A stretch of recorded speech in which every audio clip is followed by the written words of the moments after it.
The conference room on the 42nd floor of Meridian Financial Tower held 18 people on May 9, 2024, at 9 a.m. exactly. The board of directors sat along one side of the mahogany table. Executive leadership sat along the other. I sat at the far end with a black leather portfolio in front of me, the kind lawyers carry to depositions. The meeting had been called to approve a $2 million acquisition of a smaller wealth management firm, a deal that would expand Meridian Capital's client base by approximately 400 high-net-worth individuals. Stephen Garrett, our chief revenue officer, had spent the past 20 minutes presenting the strategic rationale and financial projections. The board members were nodding along, asking clarifying questions, moving steadily toward approval. Then the board chair, Douglas Chin, turned to me and said, "Alexis, you've reviewed the compliance aspects of this acquisition. Do you have any concerns we should address before we vote?" I opened my portfolio and pulled out a document I'd been preparing for 6 months. I said, "Yes. I have substantial concerns about proceeding with this transaction based on documented violations of securities regulations, client privacy laws, and fiduciary duty standards by the executive proposing it." Stephen's face went pale. The room went completely silent. I'm Alexis Morgan, and I'd spent 6 months documenting every email Stephen sent, every written directive he issued, and every meeting note that captured his instructions to circumvent compliance requirements. I hadn't recorded conversations secretly or done anything that would violate privacy laws. I'd simply maintained meticulous records of business communications that Stephen himself had generated, thinking nobody was paying close attention. Stephen was my direct supervisor. He was also systematically instructing staff to violate regulations in ways that would expose Meridian Capital to millions in potential penalties. The $2 million acquisition he wanted approved would combine our firm with another operation that I discovered had the same compliance problems Stephen was creating at Meridian. Approving the deal would double our regulatory exposure. I documented all of it, and this board meeting was my one opportunity to present evidence before they made a decision they couldn't reverse. I joined Meridian Capital in August 2017 as a senior compliance analyst, when the firm managed approximately $3 billion in assets for 850 clients and employed 63 people. Meridian was a registered investment advisor subject to SEC oversight, which meant we had extensive regulatory obligations around client communications, investment recommendations, fee disclosures, and privacy protections. The chief compliance officer at the time, Robert Yamamoto, hired me after I'd spent 7 years doing compliance work at a larger financial services firm. Robert valued people who understood that compliance wasn't just about checking boxes, it was about protecting clients and maintaining the firm's reputation. He gave me responsibility for monitoring client communications, reviewing investment recommendations for suitability, and conducting internal audits of our advisory processes. By 2020, I'd been promoted to Director of Compliance, reporting directly to Robert and overseeing a team of 3 analysts. Meridian had grown to $5.2 billion in assets under management with 1,300 clients. Our regulatory examination record was excellent. We'd had 2 SEC examinations during my tenure, both resulting in 0 findings. That track record reflected Robert's philosophy that compliance should be embedded in business processes from the start, not applied as an afterthought. When advisors had questions about whether something was permissible, they asked before doing it. When we identified potential issues, we addressed them immediately. The culture Robert had built made compliance feel like a partnership with the business rather than an obstacle to it. Everything changed in March 2022 when Robert Yamamoto retired at 64 after 18 years with Meridian. The CEO, Thomas Meridian, decided to restructure the compliance function under a new Chief Revenue Officer position rather than replacing Robert with another Chief Compliance Officer. He hired Stephen Garrett for that role in April 2022. Stephen was 41, had an MBA from USC, and had spent 15 years in various sales and business development roles at financial services firms. His most recent position had been Senior Vice President of Client Growth at a national wealth management company. Thomas thought Stephen would bring a growth-oriented perspective that would help Meridian expand more aggressively while still maintaining appropriate controls. Stephen had different ideas about what appropriate meant. Stephen held his first meeting with the compliance team on April 18, 2022, at 10 a.m. in our department conference room. He'd scheduled 2 hours to understand our function and priorities. He spent the first 90 minutes asking questions about our processes, what we monitored, how we identified issues, and what kind of guidance we provided to advisors. His questions seemed thoughtful. Then he asked what percentage of potential business opportunities we blocked or delayed due to compliance concerns. I said we didn't track it that way because our role wasn't to block business, it was to ensure business was conducted in compliance with regulations. Stephen said he understood, but from a business perspective he needed to know if compliance was creating friction that prevented growth. I said sometimes growth opportunities required modifications to ensure regulatory compliance, but that wasn't friction, it was prudent risk management. Stephen said we'd probably have different perspectives on what constituted prudent versus excessive caution. I scheduled a follow-up meeting with Stephen on April 21, 2022, at 3 p.m. in his office. I wanted to establish clear expectations about how compliance oversight would work under the new structure. I explained that as Director of Compliance, I had regulatory obligations that superseded business considerations. If I identified violations or potential violations, I was required to report them and ensure they were addressed. Stephen said he understood and appreciated my commitment to regulatory obligations.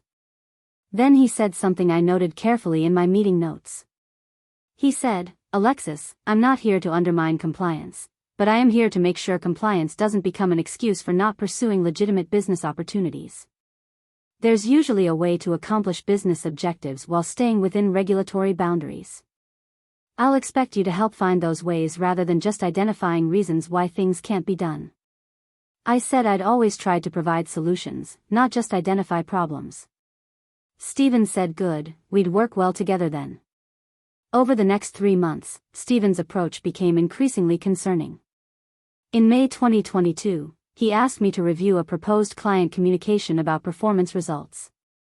The communication cherry-picked the best-performing accounts and presented them as representative of typical client results.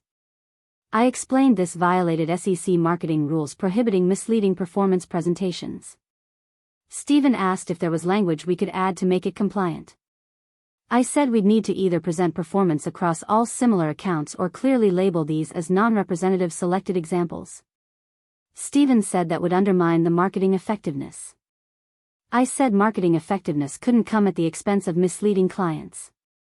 Stephen sent the communication anyway with minor disclaimers that didn't address the fundamental misrepresentation. I documented the issue in an email to Stephen on May 23, 2022, at 4:37 p.m. Subject line, Performance Communication, Regulatory Concerns Not Addressed. I explained specifically why the communication as sent violated SEC Rule 206(4)(1) regarding misleading advertisements. I stated clearly that I recommended recalling the communication and issuing a correction. Stephen replied the next morning saying he appreciated my perspective but felt the disclaimers were adequate and we should monitor for any client complaints.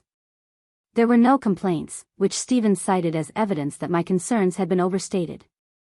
What he didn't understand was that the absence of complaints doesn't mean the absence of violations. The pattern accelerated through the summer and fall of 2022. In July, Stephen instructed advisors to delay reporting client complaints to our compliance system until they'd attempted to resolve them directly with clients. This violated our obligation to maintain complete records of all client complaints regardless of resolution. I sent a detailed email on July 19, 2022, explaining why this instruction was problematic. Stephen replied that he was trying to reduce administrative burden and there was no need to document minor complaints that were resolved quickly. I responded that the regulatory definition of complaint didn't include a materiality threshold and we were required to document all of them. Stephen didn't change his instruction. In September, Stephen developed a new fee structure that would charge clients different rates based on their negotiating leverage rather than the services provided. I explained this created potential fiduciary duty issues because we were supposed to charge fees based on the value of services delivered, not on what clients could be convinced to pay. Stephen said all businesses charge different prices to different customers based on market dynamics. I said registered investment advisors had fiduciary obligations that limited pricing discretion in ways that other businesses didn't. Stephen implemented the fee structure anyway, instructing advisors to justify pricing differences through vague references to customized service levels. I documented everything. Every email Steven sent with questionable instructions. Every meeting where he overrode compliance guidance. Every instance where advisors came to me concerned about directions they'd received.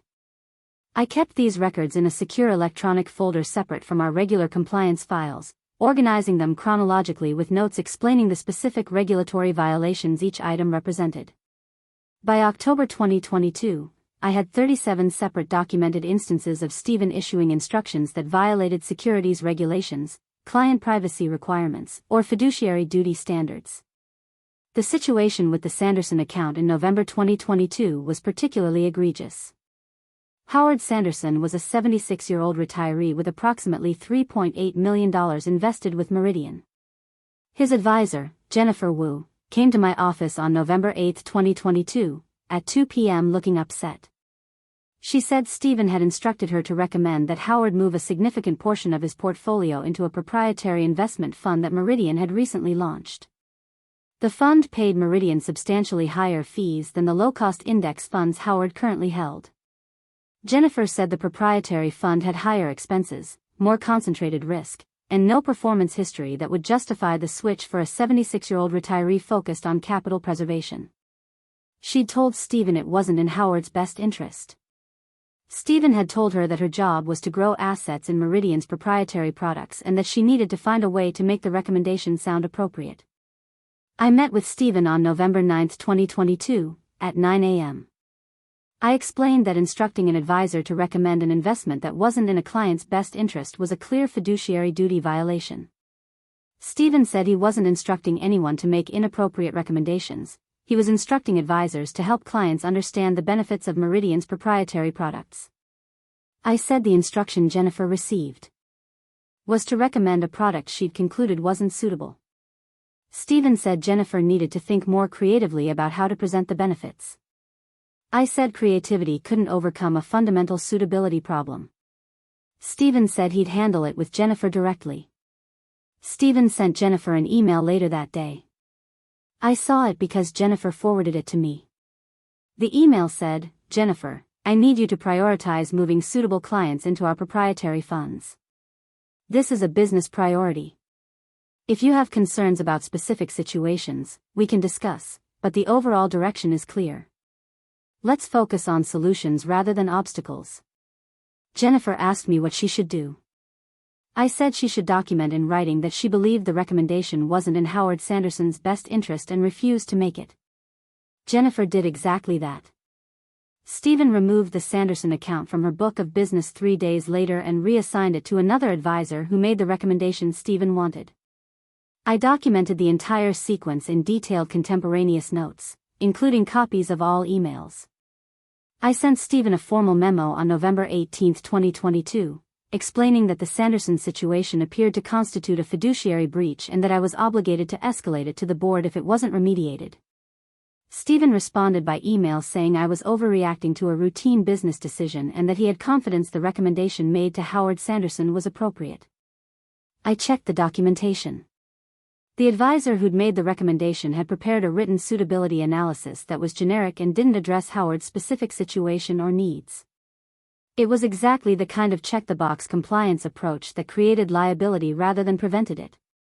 Through early 2023, the pattern continued. I documented 43 additional instances between January and June where Steven issued instructions that violated regulatory requirements or fiduciary standards. Some were direct emails to advisors. Some were documented in meeting notes I took during leadership meetings where Steven announced new policies. Some were captured in advisor questions to me about instructions they'd received. I maintained meticulous records of all of it, organized in a secure folder on an encrypted drive that I backed up weekly to a separate location at home. In March 2023, I escalated my concerns to the CEO, Thomas Meridian, in a private meeting. I brought a summary of the most significant issues I documented. Thomas listened for about 40 minutes, then said he appreciated my diligence but thought I might be interpreting Steven's instructions too literally. He said Steven was trying to build a growth culture and sometimes compliance people needed to be flexible about how regulations were applied. I said regulations weren't subject to interpretation based on business objectives, they had specific requirements that we either met or didn't meet. Thomas said he'd talked to Stephen about being more mindful of compliance sensitivities. Nothing changed. The acquisition proposal emerged in October 2023. Stephen identified a smaller wealth management firm called Brookstone Advisory Group as a potential acquisition target. Brookstone managed approximately $800 million in assets with 250 clients and employed 18 people. Stephen's thesis was that acquiring Brookstone would give Meridian immediate entry into 3 new geographic markets and accelerate growth. The proposed price was $2 million for all assets and client relationships. Stephen presented the opportunity to the executive team in November 2023 and received approval to conduct due diligence. As Director of Compliance, I was responsible for evaluating regulatory and compliance risks in any acquisition. I spent December 2023 and January 2024 reviewing Brookstone's regulatory history, examination reports, client complaint records, and internal compliance documentation. What I found was deeply concerning. Brookstone had been cited by the SEC in a 2022 examination for inadequate supervision of client communications, misleading performance presentations, and insufficient documentation of suitability determinations. The firm had submitted a corrective action plan, but my review of recent client files suggested the problems hadn't been fully addressed. Brookstone's compliance approach was superficial and checked the box, exactly like what Stephen was implementing at Meridian. Acquiring Brookstone would import those problems into our firm and create combined regulatory exposure that could result in significant penalties if the SEC examined the merged entity. I sent Stephen a detailed memo on February 7, 2024, outlining my compliance concerns about the Brookstone acquisition. The subject line was Brookstone Advisory Acquisition, Material Compliance Risks Requiring Board Review. The memo was 11 pages long and identified 17 specific areas where Brookstone's practices created regulatory risk. I recommended against proceeding with the acquisition unless Brookstone could demonstrate substantial remediation of these issues, which would likely take 12 to 18 months. I stated clearly that I believe the board should be informed of these compliance risks before approving the transaction. Stephen responded by email on February 8 at 7:42 a.m. His response was 2 sentences. Alexis, I appreciate your thorough review. Let's discuss how to present this to the board in a way that doesn't unnecessarily alarm them about manageable integration risks. I replied the same day at 9:15 a.m. Stephen, these aren't integration risks, they're existing compliance violations that would become our violations upon acquisition. The board needs to understand the actual regulatory exposure, not a sanitized version. Stephen didn't respond to that email. Stephen scheduled the board meeting for May 9, 2024, to seek acquisition approval. He prepared the board materials himself, which included a financial analysis, strategic rationale, and brief mention that compliance due diligence had been completed. There was no mention of the specific violations I'd identified, no discussion of the SEC examination findings, and no reference to my memo recommending against the acquisition. The board package characterized compliance risks as standard integration matters that will be addressed through normal post-acquisition processes. I requested a meeting with Douglas Chin, the board chair, on April 23, 2024. Douglas had been on Meridian's board since 2015 and had a reputation for taking fiduciary responsibility seriously. I met him for coffee at 8 a.m. at a location away from the office. I explained that I had significant compliance concerns about the Brookstone acquisition that weren't being presented to the board accurately. Douglas asked if I'd communicated these concerns to Stephen. I said yes, multiple times in writing, and that Stephen had chosen not to include them in board materials. Douglas asked if this was an isolated situation or part of a larger pattern. I said it was part of a pattern I'd been documenting for approximately 2 years. Douglas was quiet for maybe 15 seconds, then he asked if I'd be willing to present my concerns directly to the board. I said yes, but I wanted to do it in the context of the acquisition vote when the board could act on the information immediately. Douglas said he'd ensure I was on the agenda. The morning of May 9th, I arrived at the office at 7 a.m.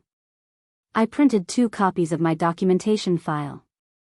1 copy went into the black portfolio I'd carry to the meeting. The second copy went into a sealed envelope I left with my attorney with instructions to open it if anything happened to me or my employment. I wasn't being paranoid. I was being careful.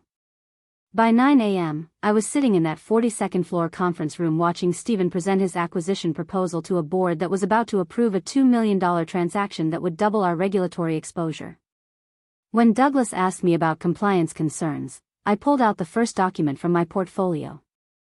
It was my February 7th memo about Brookstone's compliance issues. I said, the board materials indicate that compliance due diligence was completed and risks are manageable. That's not accurate. In February, I provided Stephen with an 11-page analysis identifying 17 material compliance violations at Brookstone, including SEC examination findings that haven't been adequately remediated. I recommended against proceeding with the acquisition and stated that the board should be informed of these risks. That information wasn't included in your materials. I slid copies of the memo across the table to Douglas and the other board members. Stephen started to speak. I kept going. I pulled out the second document, a timeline I'd created showing all significant compliance issues I'd documented at Meridian over the past 2 years. I said, the Brookstone situation isn't isolated. For 25 months, I've documented instances where Stephen has issued instructions that violate securities regulations, client privacy requirements, and fiduciary duty standards. These include directing advisors to delay reporting client complaints, implementing fee structures that violate fiduciary duties, instructing advisors to recommend unsuitable investments, and distributing misleading marketing materials. I slid the timeline across the table. The room was completely silent. Stephen said, Alexis, this is inappropriate. If you had concerns, they should have been raised through proper channels, not ambushing a board meeting. I looked directly at him and said, I've raised every concern through proper channels for 2 years. I have documentation of 37 emails, 9 formal memos, and detailed meeting notes capturing my guidance and your decisions to proceed anyway. I escalated to Thomas in March 2023. Nothing changed. This board meeting is the first opportunity I've had to present this information to people with fiduciary responsibility who might actually act on it. I pulled out the third set of documents, selected examples of the most egregious violations I'd documented. The Sanderson account situation where Stephen instructed an advisor to recommend an unsuitable investment. The marketing materials that misrepresented performance. The instruction to delay reporting complaints. Each example included the original email or directive from Stephen, my written compliance guidance explaining why it was problematic, and Stephen's response dismissing or ignoring that guidance. I distributed these to the board members. Douglas Chin looked at Stephen and said, Stephen, did you issue the instructions documented in these emails? Stephen said the emails were being taken out of context and that he'd been trying to find practical solutions to business challenges while balancing compliance considerations. Douglas said, the email about the Sanderson account instructs an advisor to prioritize business objectives over client suitability. How was that out of context? Stephen said he'd never intended for advisors to make inappropriate recommendations. Douglas said, your intent isn't reflected in your written instructions. Alexis, do you have documentation of how you communicated your concerns about these issues? I said yes, and I pulled out copies of every email and memo I'd sent to Stephen over 25 months explaining regulatory requirements and recommending different approaches. 37 documents total, all ignored or dismissed. Patricia Kim, another board member, asked me directly, Alexis, in your professional opinion as our Director of Compliance, if we acquire Brookstone Advisory under current circumstances, what regulatory exposure would we face? I said, substantial. Brookstone has documented violations that haven't been remediated. We have similar violations at Meridian that haven't been addressed. Combining the firms would create a pattern that the SEC would likely view as systemic compliance failure rather than isolated issues. Based on recent SEC enforcement actions in similar situations, we could face penalties in the range of $1 to $3 million plus mandatory remediation requirements. That's separate from any client lawsuits that might result from the fiduciary breaches I've documented. Thomas Meridian, the CEO, said, Alexis, why are you presenting this now instead of working with Stephen to address these issues? I said, Thomas, I met with you in March 2023 with a summary of these concerns. You told me I was interpreting regulations too literally and that I needed to be more flexible. I've sent Stephen 37 documented communications about specific violations over 2 years. He's dismissed or ignored all of them. I'm presenting this now because the board is about to approve a transaction that would substantially increase our regulatory exposure, and you have a right to know what you're approving. Douglas Chin called for a 15-minute recess. The board members left the conference room to deliberate privately. Stephen sat silently at the table, not looking at anyone. Thomas looked stunned. When the board returned, Douglas spoke. The board has decided to postpone the acquisition vote pending an independent review of the compliance concerns Alexis has raised. We're retaining external counsel to evaluate both the Brookstone acquisition risks and the compliance issues at Meridian that have been documented. Stephen, you're placed on administrative leave effective immediately pending the completion of this review. Alexis, the board appreciates your willingness to present these concerns and wants to ensure you face no retaliation for doing so. You'll report directly to the board during this review period. The external review took 7 weeks. The law firm Douglas retained interviewed every advisor, reviewed all client files from the past 3 years, analyzed the documentation I'd maintained, and conducted their own assessment of Brookstone's compliance status. Their report, delivered in late June 2024, validated every concern I'd raised. It found that Stephen had created a pattern of prioritizing business objectives over regulatory compliance, that his instructions had resulted in multiple violations of SEC regulations and fiduciary duties, and that acquiring Brookstone would substantially increase Meridian's regulatory exposure. The report recommended terminating Stephen's employment, conducting a comprehensive remediation of identified violations, and abandoning the Brookstone acquisition. Stephen Garrett's employment was terminated on July 3, 2024. The board announced it as a mutual decision to pursue other opportunities, but everyone in the firm knew what had happened. The Brookstone acquisition was formally cancelled with a termination fee of $50,000, substantially less expensive than the regulatory exposure we'd avoided. I was promoted to Chief Compliance Officer on July 15, 2024, with direct reporting to the board and authority to implement whatever controls I deemed necessary to prevent future violations. My compensation increased to $240,000, approximately 43% higher than before. We're now 4 months into comprehensive remediation. I've implemented new compliance policies requiring written documentation and approval for all marketing materials, investment recommendations, and fee arrangements. I've trained every advisor on fiduciary duty standards and suitability requirements. I've established a confidential reporting system for advisors to raise compliance concerns without fear of retaliation. In September, we voluntarily disclosed several of the violations I'd documented to the SEC along with evidence of our remediation efforts. The SEC acknowledged our cooperation and issued a formal letter in October noting no enforcement action would be pursued. Given our proactive remediation. That letter wouldn't exist if I hadn't documented everything and presented it when I did. What's interesting about this experience is how clearly it demonstrates that compliance isn't about saying no to business opportunities. It's about ensuring business is conducted in ways that protect clients and maintain institutional integrity. Stephen viewed compliance as an obstacle to growth because he didn't understand that violations create risk that eventually exceeds any short-term revenue gains. The $2 million acquisition he wanted to pursue would have resulted in regulatory penalties and remediation costs far exceeding that amount.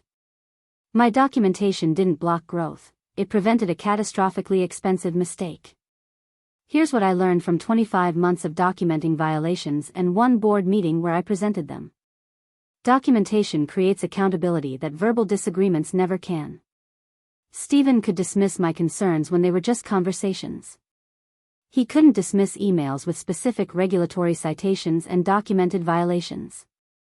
Timing matters more than volume. I could have escalated sooner, but waiting until the board meeting gave me a moment when the information had immediate decision-making relevance. And fiduciary responsibility matters more than organizational hierarchy. Stephen was my boss, but the board had fiduciary duties that transcended reporting structures. When I presented evidence that those duties were being compromised, the board had to act. I still work late some evenings reviewing client files and advisor communications, looking for potential issues before they become actual violations. The nature of my work hasn't changed, but my authority has. The board understands now that compliance oversight isn't optional overhead, it's essential protection. They learned that lesson when a 25-month pattern of violations was presented in a single board meeting, forcing them to choose between approving a transaction that felt attractive and avoiding regulatory exposure that would have been catastrophic. Stephen thought compliance guidance was negotiable based on business priorities. He learned otherwise on May 9, 2024, when documentation of his own written instructions proved that his approach to growth was systematically violating the regulations that protect clients and maintain market integrity. The board meeting lasted 6 hours that day. By the end, Stephen's career at Meridian was over and the acquisition he'd championed was dead. Not because I recorded anything secretly or violated anyone's privacy, but because I'd maintained meticulous records of business communications that demonstrated a pattern of regulatory violations too significant to ignore. Sometimes the most powerful evidence isn't hidden recordings or secret documents. It's just accurate documentation of what people actually said and did, presented at the moment when it matters most.